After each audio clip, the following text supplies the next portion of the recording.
아멘. 제가 성경 구절을 계속 지금 묵상하고 있는 것이 있는데 같이 읽었으면 좋겠습니다. 우리 히브리서 11장 8절입니다. 히브리서 11장 8절. 우리 강단의 말씀과 함께 같이 묵상하면 좋겠습니다. 히브리서 11장 8절 같이 읽습니다. 믿음으로 아브라함은 부르심을 받았을 때에 순종하여 장래의 유업으로 받을 땅에 나아갈새 갈 바를 알지 못하고 나아갔으며. 아멘. 갈 바를 알지 못하고 나아가는 여정이 우리의 여정인 줄로 믿습니다. 우리는 좀 미래가 보장되기를 바라는 어떤 습성이 있는 것 같아요. 그게 뭔가 뚜렷하지가 않으면 철저하고 또 엘리트들이고 할수록 뭔가 이렇게 미래가 불투명하면 굉장한 불안함과 또 두려움이 생깁니다. 그런데 오늘 본문에 보니까 아브라함은 믿음으로 걷는 그 여정을 갈 바를 알지 못하고 나아갔다고 했어요. 아니, 하나님이 주시할 땅 얘기하지 않았습니까? 가나안 땅 얘기하지 않았습니까? 가나안 땅이 얼마나 큰지 아세요? 예, 어마어마하게 큽니다. 어디로 가야 될지는 사실 모르는 거예요, 아브라함이. 그러나 하나님이 가라고 하시는구나. 하나님이 어디를 콕 집어서 여기로 가면 돼가 아니라 내가 너를 24시간 인도할 거니까 내가 준비한 대로 너는 따라와. 하나님 말씀하십니다. 우리가 어떤 것도 보장되어 있지 않고 어떤 것도 우리 앞에 준비된 것이 보이지 않을지라도 하나님의 완벽한 계획을 믿고 나아가는 우리 여정 되기를 축원합니다. 그래서 이 아브라함의 여정을 보시면요, 믿음과 함께 하나님의 완벽한 계획을 인정했습니다. 하나님이 완벽하게 계획하셨구나. 이따가도 나오겠지만 완벽한 계획이란 말은 모든 준비가 끝났다라는 말입니다. 내가 경제 사정이 이렇고 내 실력이 이렇고 여러 가지 주변 상황들을 보니까 나는 요 정도 할 수 있을 것 같아. 그건 내 생각이고요. 하나님이 하실 줄로 믿습니다. 그걸 바라보면서 가는 거예요. 그래서 우리 청년들 특히나 혈기왕성한 경우에는 내 인생을 내가 개척한다라고 착각해요. 믿음의 여정은 그런 여정 아닙니다. 하나님이 이미 닦아놓으신 길을 믿음으로 발견하면서 걸어가는 게 믿음의 여정이에요. 그래서 가끔씩 너무 혈기왕성한 나머지 자기 멋에 취해서 자기 어떤 기준에 자기 인생 경험에 완전히 올인하는 우리 믿음 가진 젊은이들이 있는데요, 저는 하나같이 다 후회하는 거 봤다니까요. 굉장히 인생을 철저하게 준비하는 것 같지만 어딘가에 매여가지고 살아가는, 하나님을 그래서 온전히 바라볼 수 없는 그런 상태 속에 있는 믿음의 청년들을 많이 봤습니다. 그들이 하는 후회의 고백은 딱 한 가지예요. 내가 그때 하나님 바라봤어야 되는데요, 목사님. 후회스럽습니다. 이 여정을 걸어가는 데 있어서 조건이 있습니다. 하나님이 원하시는 조건은 우리의 어떤 외형이나 우리가 가지고 우리가 어떤 개발해내는 그런 것이 아니라요, 오직 예수 그리스도뿐인 줄로 믿습니다. 오직 그리스도 그 언약이 확실하고 하나님이 이 믿음을 주셨다면 내가 이제는 성령 인도 받으리라. 내 인생을 나의 어떤 것에 의지하는 것이 아니라 내가 진짜 하나님께 내 인생 의지해 드리겠다. 우리 자녀들도 마찬가지예요. 특별히 우리 남자분들, 이 자리에 남자분들 진짜 많이 나오셔야 됩니다. 예배의 자리예요. 제 메시지가 어떻고 상관없이요, 하나님이 주신 믿음을 얻지 않으면 여러분의 직장 생활은 내 가정을 책임져야 되는 부담으로 시작하는 겁니다. 우리 가정은 우리 힘으로 지킬 수 있는 게 아니거든요. 혹시 가정을 경제적으로 버틴다 해도요, 그 후대들의 마음과 중심을요 절대로 아버지 어머니가 지킬 수가 없습니다. 아무리 친근하게 잘 다가가도요. 저는 작년인가 제가 사역한 청년 중에 한 명이 이 포르노 중독자였거든요. 근데 청년이라고 하기엔 대학생이죠. 근데 부모님은 전혀 몰라요. 자기 아들이 너무 공부도 잘하고 너무너무 사람 잘 사귀고, 근데 한쪽에서 그렇게 중독돼서 하루하루를 그렇게 살아가는지 전혀 몰랐던 거죠. 예.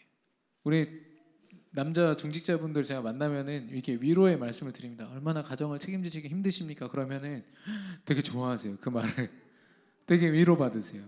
근데 사실 그건 이제 제가 좀 심하게 말하면 립 서비스고요. 그걸로 위로받으시기보다 내 가정을 하나님이 책임지실 것이다. 이 믿음으로 여러분의 산업이 시작될 때 여러분이 담대하게 하나님 앞에서요, 믿음 가지고 세상 앞에서 여러분의 산업과 경제를 사용하지 않겠습니까? 하나님께서 쓰시는 그런 경제가 되지 않겠습니까?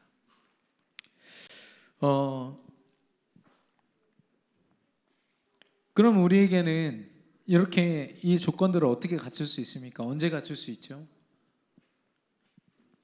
완벽한 시스템이 바로 강단의 말씀입니다. 아브라함이라는 사람 그 가정의 업이 뭐냐면, 가문의 업이 우상을 만드는 거였습니다. 신기하죠?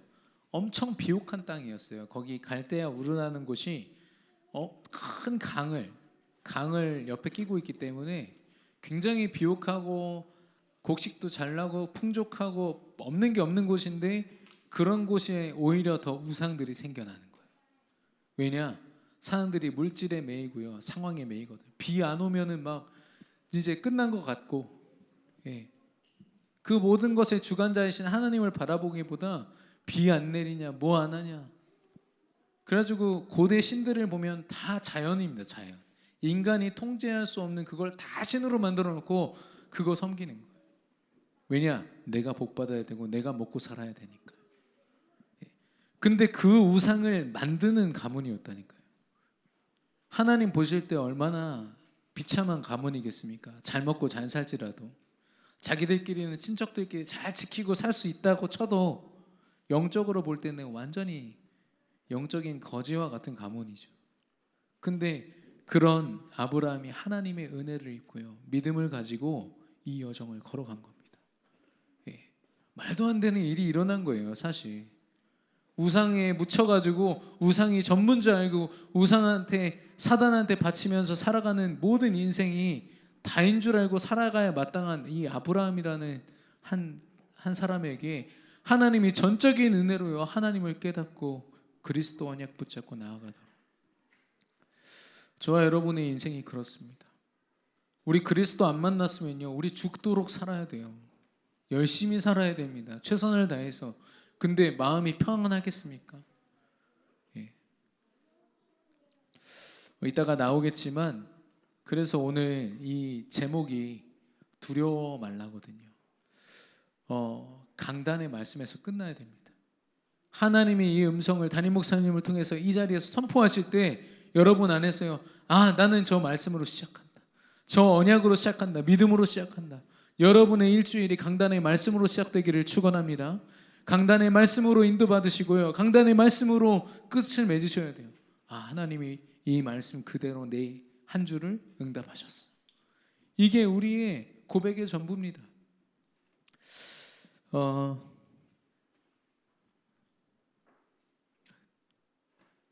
네.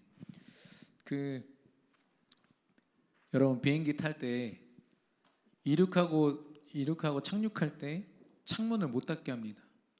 이유를 아십니까? 왜냐면 특히나 이륙할 때 눈부시거든요. 그러니까 문 닫으면은 승무원이 와서 문 여세요 이래요. 왜냐? 그 이륙할 때, 착륙할 때가 사고가 제일 많고요. 특별히 이륙할 때. 그리고 모든 사고에 대한 예방이 이륙할 때 달려가면서 점검이 됩니다. 약간이라도 이상이 있으면 바로 멈춰야 되거든요. 그걸 승객들도 볼 수 있게, 혹시 날개에 불이 붙어 있거나 뭔가 좀 흔들림이 심하거나 한 걸 창밖으로 볼 수 있도록 보는 겁니다. 저와 여러분의 시작은 하나님 앞에서 얼마나 보여지고 있습니까?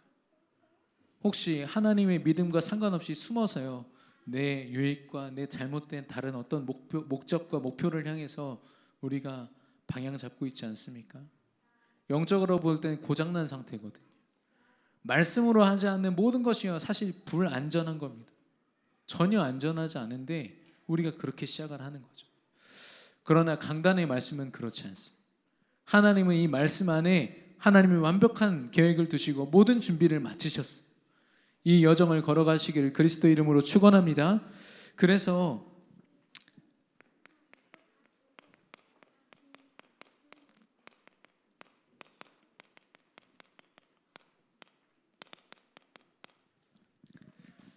여러 사람 중에 저는 요셉이 지금 뭔가를 시작하기에 최악의 상황인 거예요. 최악의 상황이지 않겠습니까? 원래는 굉장히 사랑받는 아들이었어요.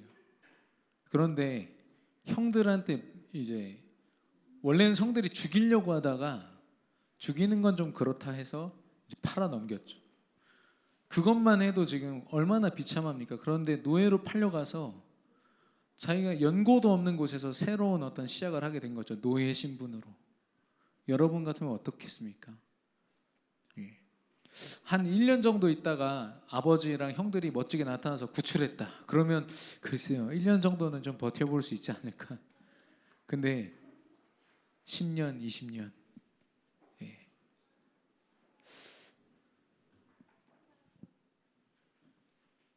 아마도 요셉에게는 굉장한 두려움이 있었을 것이고 또 그 두려움에 있어서 정말 많은 생각들을 했을 겁니다. 우리도 마찬가지죠. 고물가다 여러 가지 우리의 삶을 위협하는 조건들이 계속 만들어지고 있습니다. 거기다 이태원 참사다 막 흉흉한 소문만 들려오고, 예. 그런데도 이 정치인들은 그런 백성들을 위한다면서 자기의 어떤 의를 드러내는데 급급하고, 예.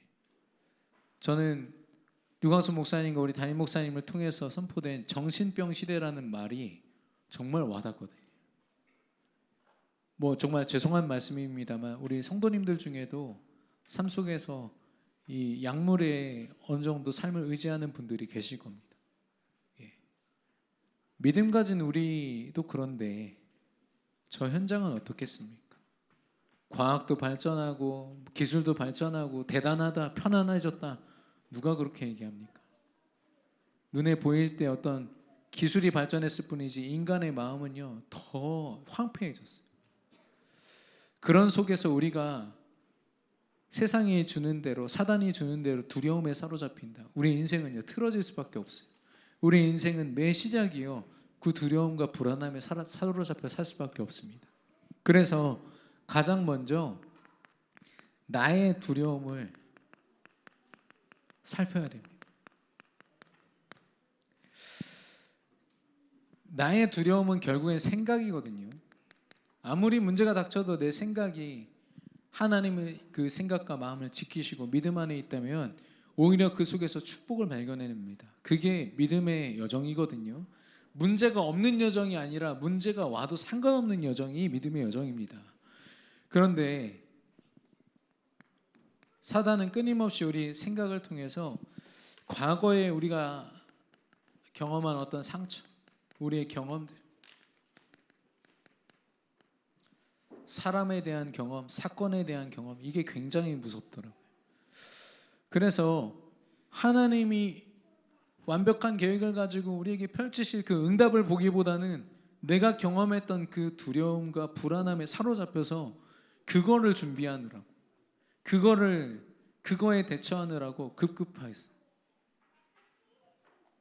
어떨 때는 과거의 상처들이 내 실제 어떤 정신적인 부분을 제어하죠. 예를 들면 공황 장애라든지 우울증이라든지 어떤 생각만 하면 내가 깊은 우울 속으로 들어가는 거예요. 멀쩡하게 신앙생활 하다가도요 이거에 딱 잡히면 다시. 현재는 어떻습니까?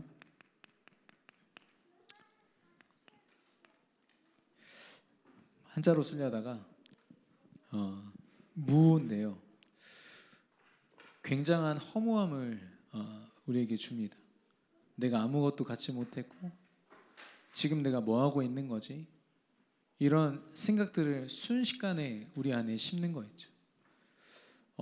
뭔가 상황과 주어진 조건들이 만족되지 않으면요, 마치 내가 인생을 헛산 것처럼, 그러니까 우울증에 빠지는 속도가 굉장히 빨라졌다고 하지 않습니까?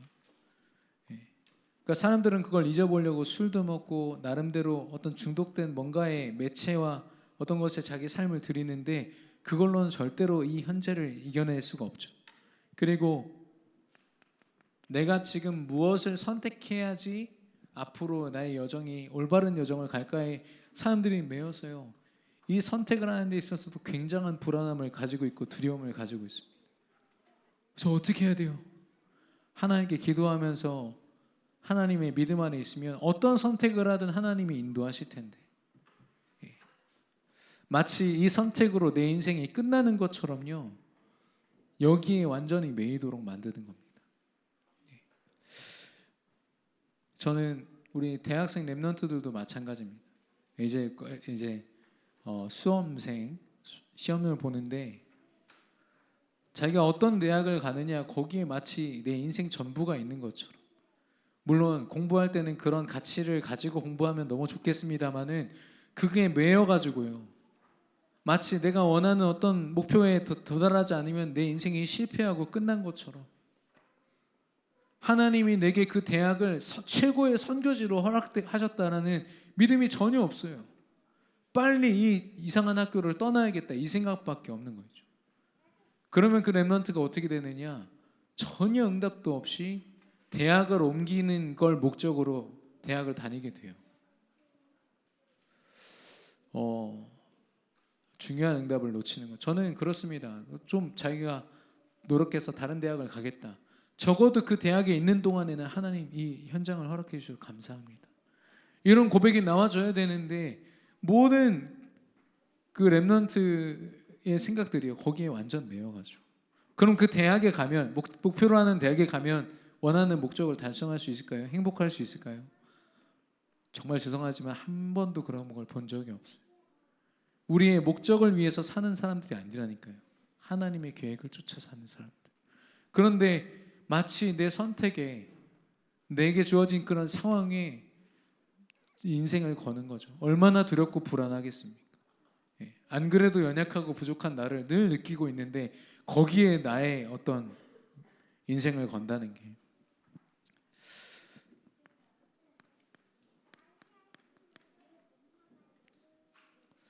미래를 두고도 잘못된 결론을 계속 생각하는 거예요. 이렇게 하면 이렇게 되겠지. 우리 그 랩런트 중에 한 명이, 예전에 제가 양육하는 랩런트가 핸드폰에 한 페이지를 전부 다 재난 방지 앱들로 채워놨어요. 지진 났을 때 경고해 주는 거, 뭐 홍수 났을 때 해주는 거, 비가 많이 오면 해주는 거 해가지고요 15개를 갖고 있더라고요. 그러니까 얘는 예배 시간만 되면 우웅 우웅 계속 울려요. 비만 좀 와도 울리고, 뭐 흔들렸다 울리고, 어디서 불났다 울리고. 이름 궁금하면 저한테 얘기해 주십시오. 지금 다 지웠으니까요. 근데 그가 그랬어요. 이거 깔아놓으면, 이렇게 해서 하면 네 마음이 편해지냐 그랬더니 더 불안하대요. 그 소리 들을 때마다 얼마나 불안해서 차라리 안 듣는 게 낫지. 그렇지 않겠어요? 미래에 대해서요, 안 좋은 일이 일어날 거라는 생각을 가득하고 있는 거예요. 그리고 중요한 두려움 중에 하나가 죽음입니다. 죽음에 대한 어떤 막연한 두려움들. 이건 세상이 불신자들의 인생을 사로잡을 때 쓰는 생각과 마음들입니다. 인생이 경험하는 모든 것들을 가지고요, 사단한테 완전히 인생 올인할 수밖에 없도록. 제가 볼 때는 귀신한테 완전히 사로잡혀서 너무 불쌍한 무당한테 찾아가서요, 몇백만 원, 몇천만 원을 주면서 쩔쩔매는 인생. 여기 중앙로역 지하철에 그 지하상가에 보면은 타로점 집이 4개가 있습니다. 그 통로마다 다 있는데 거기 요즘에 장사 잘 돼요. 그만큼 사람들이 미래가 궁금한 거죠. 예. 지난번에는 그 앞에서 커플이 울고 있더라고요. 왜냐? 타로점 그 이상한 아줌마가 니네 둘이 사귀면 저주가 임한다. 그 방금 전까지 뽀뽀하면서 들어왔다가 울면서 나왔어요. 뭐 그런 사람도 있고요. 세상이 주는 두려움을 그대로 믿음 가진 우리가 전혀 이 두려움을 매일 이유가 없는데 계속 사단이 속이는 거죠. 그래서 결국에는 이걸 가지고요 살아갈 수밖에 없도록 사단이 시스템 삼아 버리는 겁니다. 불신자들이야 이게 뭐 당연한 거라고 하지만 우리 믿음 가진 사람들은 두려움으로 사는 자들이 아닙니다. 두려움을 준비하며 사는 자들이 아니라 하나님이 인도하실 것을 확신하고 하나님이 계획하신 것들을 확신하면서 담대하게 걷는 여정이 우리의 여정인 줄로 믿습니다. 그런데 내게 주어진 두려움에 사로잡혀서 가난이란 상처를 가지고 있으면 야 혹시라도 이번에 그 광부들 갇혀 있다가 며칠 만입니까? 9일 만에 살아났어요. 그 사람들 주식이 뭐였습니까? 커피 믹스였다니까요. 여러분 절대 굶어 죽지 않습니다. 예. 왜 그런 걱정을 하십니까? 우리 후대들요 오히려 좀 굶어서 좀 살 좀 빼야 됩니다 지금. 예. 주여. 네. 저를 비롯해서 지금 누구 말할 지금 처지가 아닌데 예. 그렇습니다. 예. 그런데도 그런 걸 가지고요 걱정하게 만들.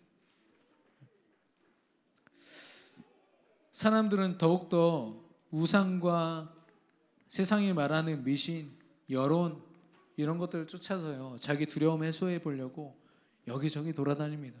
절대 답이 없죠. 오히려 사단에게 완전 그 인생을 사로잡히게 됩니다.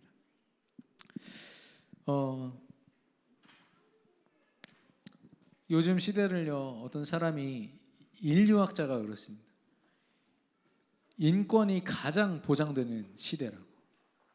사람의 권리, 한 사람이 어떤 권리를 주장할 때 그걸 가장 역사 이래 이런 시대가 없었다 할 만큼 굉장히 자신을 지키기, 특별히 우리나라가 더 그런 사회인 것 같아요. 그런데 우리 청년들, 대학생들, 청년들 그 상담 신청, 심리 상담 신청한 걸 보니까요 상담사 한 명에 1,505명 담당 밀려 있다니까요 순위가. 대학에 가고 좋은 직장에 가는 게 문제가 아니라 사는 자체가 힘들어하는 청년들. 그 중에 고위험군, 당장이라도 조금만 삐끗하면 죽을 수도 있는 사람들이 30% 이상, 500명 이상. 아니 제가 말씀드린 건 지금 비율을 말씀드린 거예요. 비율 몇만 명인지 또 알아봐야겠습니다만 서울대학교에 처음에 30명인가 40명을 가지고 그 상담센터를 차렸는데요. 그 한 사람당 70명을 담당하게 된 거예요. 하루에. 그래가지고 부수를 늘려가지고 그 상담사가 지금 200명인가 그렇게 늘렸다고 하지 않습니까? 아니 그렇게 잘난 수재들이 모인 그 학교예요. 우울증 약, 정신과 약, 불안할 때 먹는 그 약들, 불면증 약 먹는 청년들이 얼마나 많은지.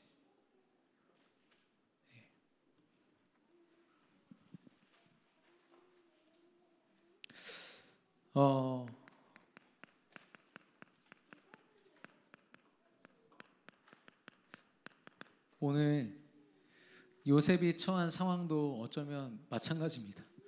정신과 약을 먹는다고 요셉이 처한 상황이 괜찮아질까요?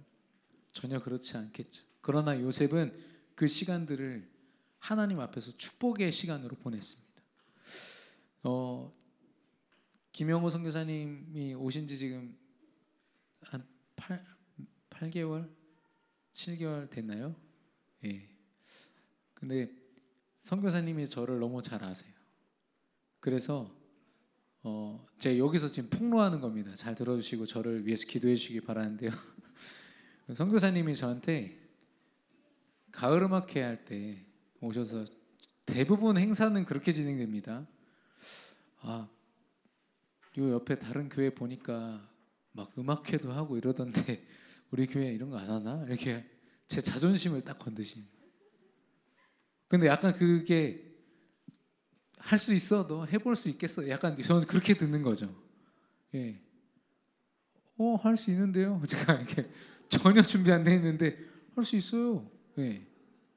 약간 이게 자존심 건드린 것과 또 하나가 뭐냐면은 선교사님의 그 표정은요 늘 웃으면서 저에게 확신을 심어주십니다. 넌 할 수 있어를 심어주세요. 거기에 제가 속아가지고 당장 이제 뭐 준비합시다 해가지고 또 돼요. 사실 거의 대부분 대회가 이렇게 진행됐어요. 올 한 해 동안.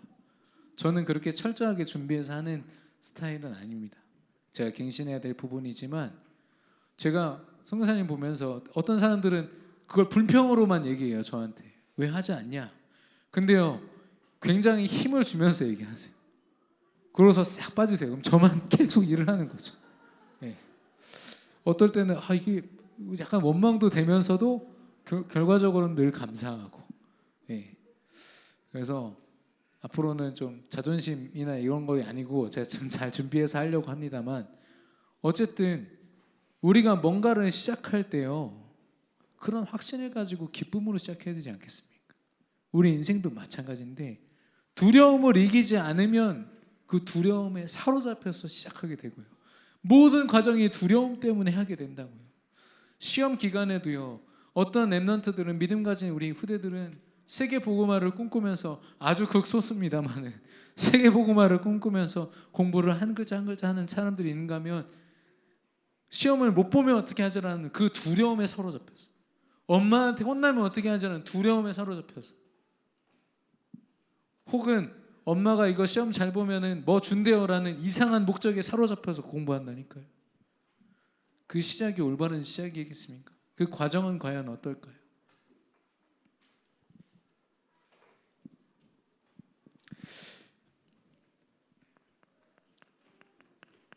예수가 그리스도 될 때 우리의 모든 두려움이 완전히 결박될 줄로 믿습니다. 예수가 그리스도라는 말은 내 인생 하나님 거라는 말입니다. 내 인생에 두려워할 것은 오직 하나님뿐입니다 라는 말이거든. 경외한다. 하나님을 사랑하고 하나님을 높이고 하나님을 두려워한다는 말이거든. 내가 세상 앞에서 어떤 문제를 만나는 것보다 내게서 하나님이 떠나는 게, 내가 하나님을 기억하지 못하고 하나님과 함께하지 못하는 게 더 두렵습니다 라는 고백입니다. 예수가 그리스도. 그래서 루터라는 사람 혹시 아세요? 예, 종교개혁의 주인공 아닙니까?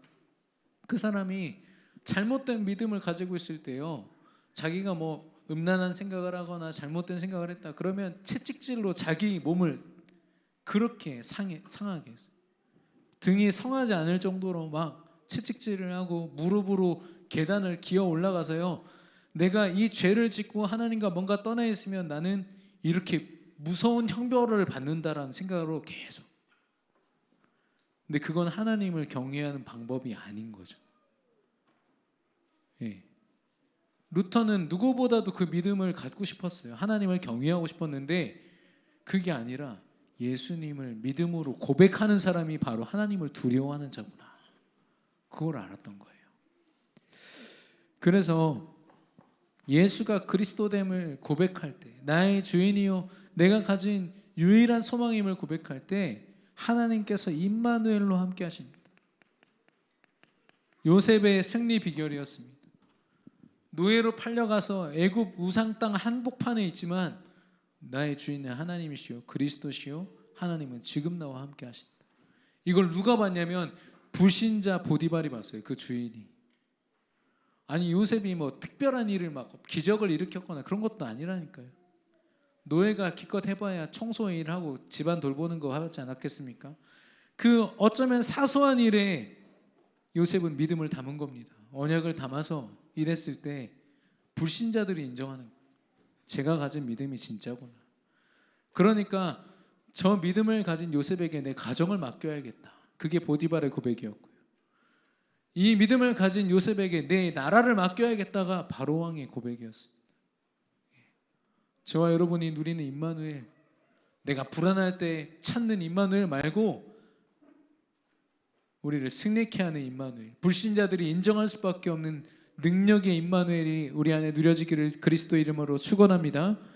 그래서요, 임마누엘은 사실 우리가 빡세게 기도할 때 주어지는 게 아니라 기본 소양입니다. 기본 소양. 이 단어를 쓰는 게 맞는지 모르겠는데, 복음 믿음 가진 사람이면 하나님은 당연히 함께 하시는 줄로 믿습니다. 우리가 못 누려서 그래요. 그리스도 이름 외치면서 이걸 못 느끼고 체험하지 못해서 그렇지, 믿음 가진 자에게 하나님은 24시간 쉬지도 않고 주무시지도 않고 함께 하시는 줄로 믿습니다. 그래서 이걸 어떻게 누리느냐, 이걸 어떻게 내 삶 가운데 적용시키느냐, 말씀의 묵상입니다. 예수님이 나의 그리스도 주인 되심을 계속 묵상하는 거죠. 무슨 말이냐, 24시간 하나님이 주신 확신으로 걸어가는 거예요. 내게 주어지는 두려움 때문에, 어떤 사람, 상황, 문제에 매여가지고 내가 이 일을 하는 게 아니라 하나님이 주신 확신으로 걸어가는 거예요.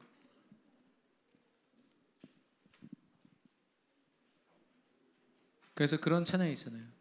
하나님 말씀에 두려워 떠는 자, 그 말씀에 생명을 거는 자, 그 사람을 통해서 하나님 역사하시는 줄로 믿습니다. 예. 그러면 어떻게 되냐면 두려움이 우리의 24시간 속에 머물 자리가 없어요. 두려움을 조장하는 사단이 완전히 결박됩니다.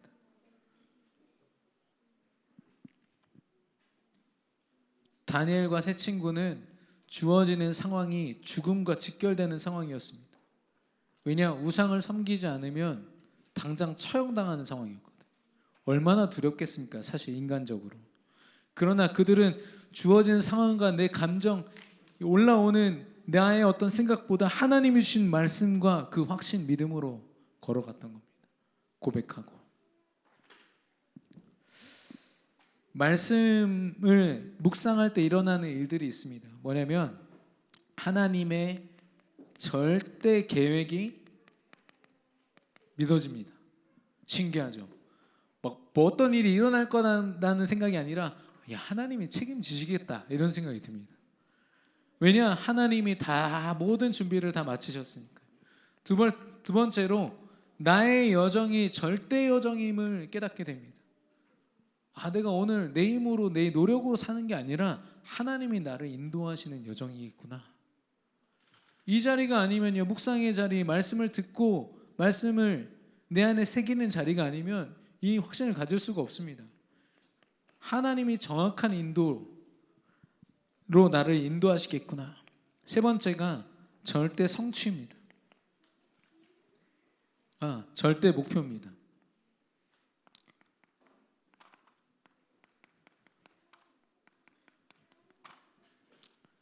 하나님의 성취가 믿어지는 거예요.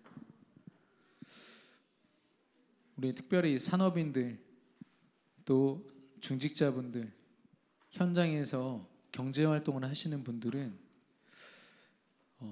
어떤 집을 마련하고 후손들에게 어떤 얼만큼을 물려주고 이런 목적이 아니라 하나님이 나를 세계복음화하는 경제인으로, 증인으로 세우시겠구나.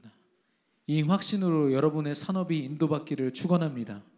그래야만 하나님이 원하시는 일들을 할 수가 있거든요. 당장 우리 자녀들이 내가 버는 돈으로 뭔가 학원에 다니고 뭔가 혜택을 버는 것 같지만 잘 보십시오. 내가 돈에 매여 있어요. 네. 막 성공을 하고 공부를 하고 성취를 하고 뭔가 이렇게 계속 그런 반복 속에 있어요. 그러면 와, 잘 되는 것처럼 보이지만 성공에 매인 사람이 됩니다. 그 사람은 실패 한 번만 하면 끝나요.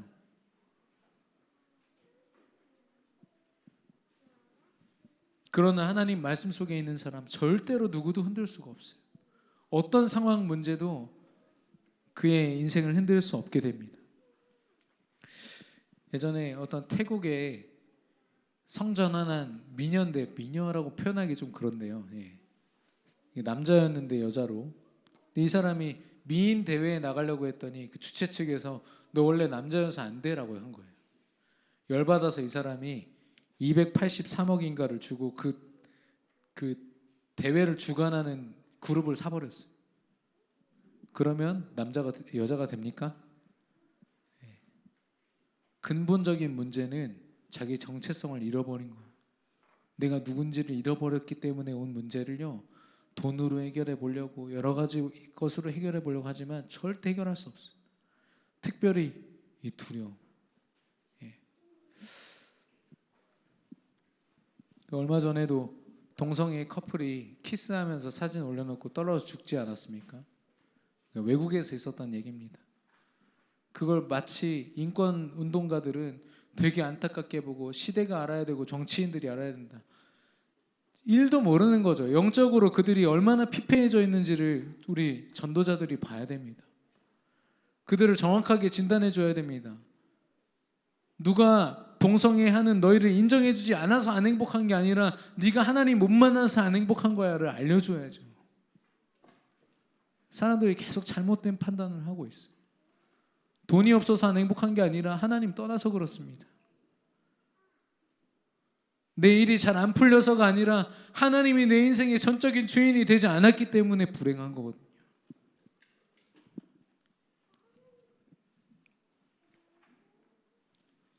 아니,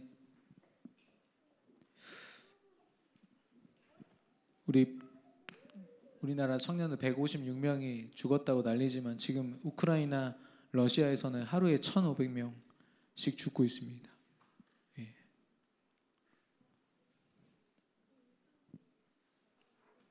이 위정자들이 그런 것들을 못 보는 거예요.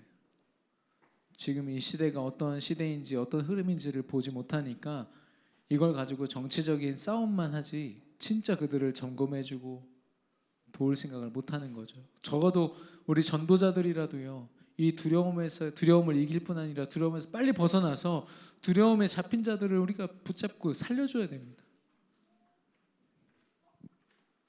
우리가 그렇게 쓰임받게 될 줄로 믿습니다. 우리 교회가 그런 교회 될 줄로 믿습니다. 그러면 어떻게 이 축복을 누립니까? 우리 2022년도 표현되어 3서밋의 축복으로 우리는 이길 수 있습니다. 영적 서밋. 오직 그리스도 안에서 서밋이란 말은 정상이란 말이거든요. 각 나라의 20개국의 그 대표들이 모이는 그 자리, 정상들이 모이는 자리를 G20 서밋 이렇게 하잖아요. 하나님 보실 때 영적 서밋의 자리에는 누가 있을까요? 영적 정상인 누가 있을까요? 믿음을 고백하는 사람들이 있습니다. 저와 여러분이 그 서밋의 자리에 있거든요.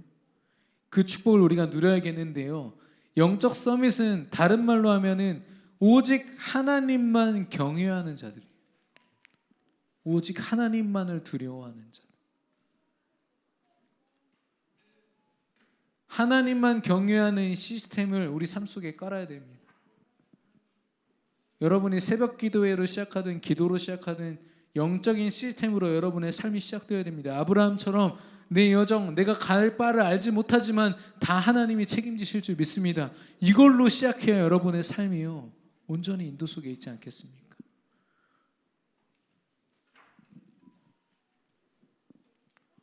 기능 서밋입니다. 내게 주어진 기능과 경제와 모든 것들로 말미암아 하나님 앞에 쓰임 받는 시스템.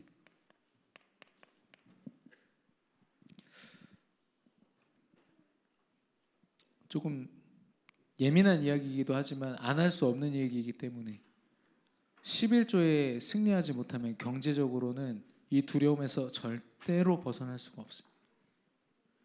우리 어린 렘넌트들부터요, 얼만큼을 해라가 중요한 게 아니라 내 인생을 하나님께 얼만큼 의지해 드릴 수 있는지가 거기서 나오는 거거든요.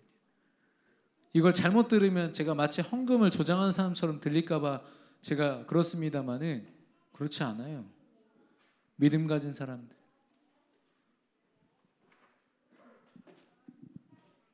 내 경제와 내게 주어진 전문성이 하나님께 쓰임 받는 거를 왜 이렇게 인색하게 생각을 하는지, 내게 당장 눈앞에 유익이 보이지 않으면요 굉장히 귀찮아하고 힘들어합니다.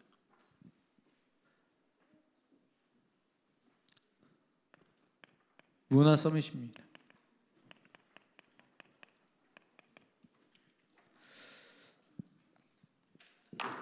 하나님을 드러내는 시스템.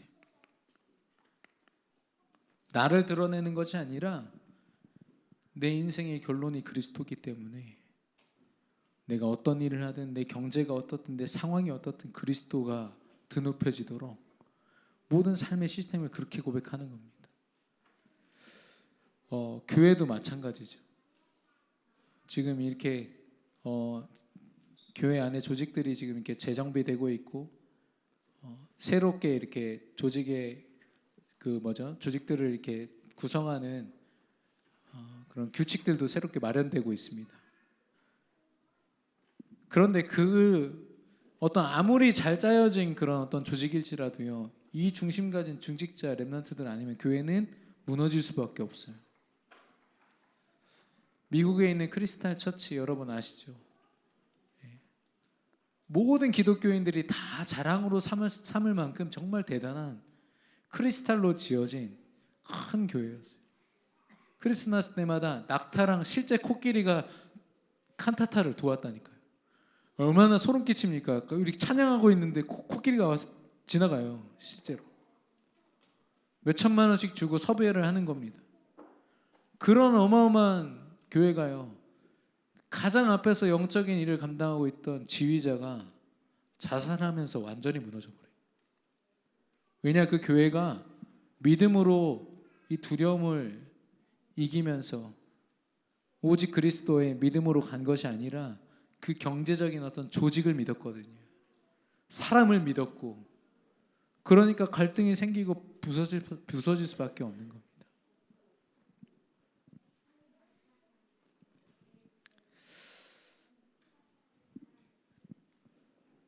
결론적으로 요셉과 같이 우리가 외롭고 또 혼자 큰 어떤 문제를 당했을 때, 혹은 우리의 삶 속에 나도 모르는 이런 두려움들이 있습니다. 이렇게 되면 어떻게 하지? 저렇게 하면 어떡하지? 이 문제는 어떡하지? 과거, 현재, 미래를 가지고 사단이 우리를 주무르려고 할 때마다 정말 그리스도로 고백할 때 우리가 그 두려움에 사로잡히지 않고 오히려 두려움을 조장하는 흑암을 이기고 승리하게 될 줄로 믿습니다. 근데 그걸 넘어서요, 우리는 두렵게 하는 자입니다. 믿음으로 말미암아 두렵게 하는 자. 다윗이라는 사람은 골리앗을 앞에 두고 있을 때 싸우지 않고 이겼습니다. 골리앗이요, 자기가 가진 그 엄청난 경력의 군인이라는 그 신분과 그런 경력을요, 한 번도 다윗 앞에서 써보지도 못하고 죽었어요. 우리의 믿음 앞에, 그리스도를 향한 확신 앞에 사단의 모든 전략이 무력화될 줄로 믿습니다. 사무엘은요, 싸우지도 않고 블레셋을 이겼어요.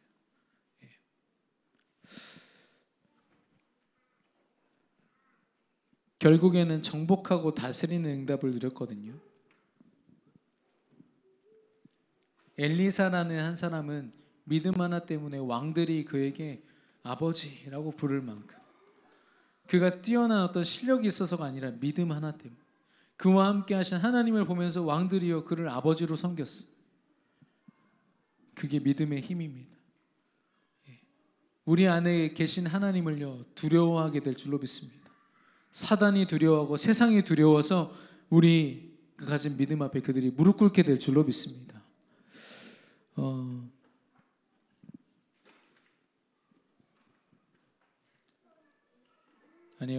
어떤 분이 요즘에 메시지 피싱이라고, 엄마 핸드폰 고장났어, 그래서 내가 이제 컴퓨터로 문자 보내는 거니까 여기로 돈 좀 보내줘 라고 하면서 이렇게 문자가 온대요. 절대 속지 마시기 바랍니다. 근데 자녀라고 하면 되게 불안하잖아요. 그러니까 일단 보내고 보는 거죠. 그럼 50만 원, 100만 원 날리는 겁니다. 근데 우리 어떤 분이 받으셨나 봐요. 근데 약간 의심이 돼서 몇째냐 이렇게 물어봤어요. 몇째야? 그랬더니 첫째요. 우리 첫째 나한테 연락 안 한다 이러고서 네. 왜냐 군대 가 있는데 무슨 연락을 하겠냐. 확신이 있으니까 딱 끊어낼 수 있는 겁니다. 불안함에 사로잡히는 게 아니라 확신을 갖고 끊어내는 거죠. 우리가 두려움이 없는 인생이 아니라 두려움을 줄 만한 것들이 많이 있습니다. 그러나 두려움이 아니라 오히려 세상을 두렵게 만드는 전도자로 승리하시기를 축원합니다. 우리 옆 사람과 인사하겠습니다. 언약 가진 당신을 사단이 두려워합니다.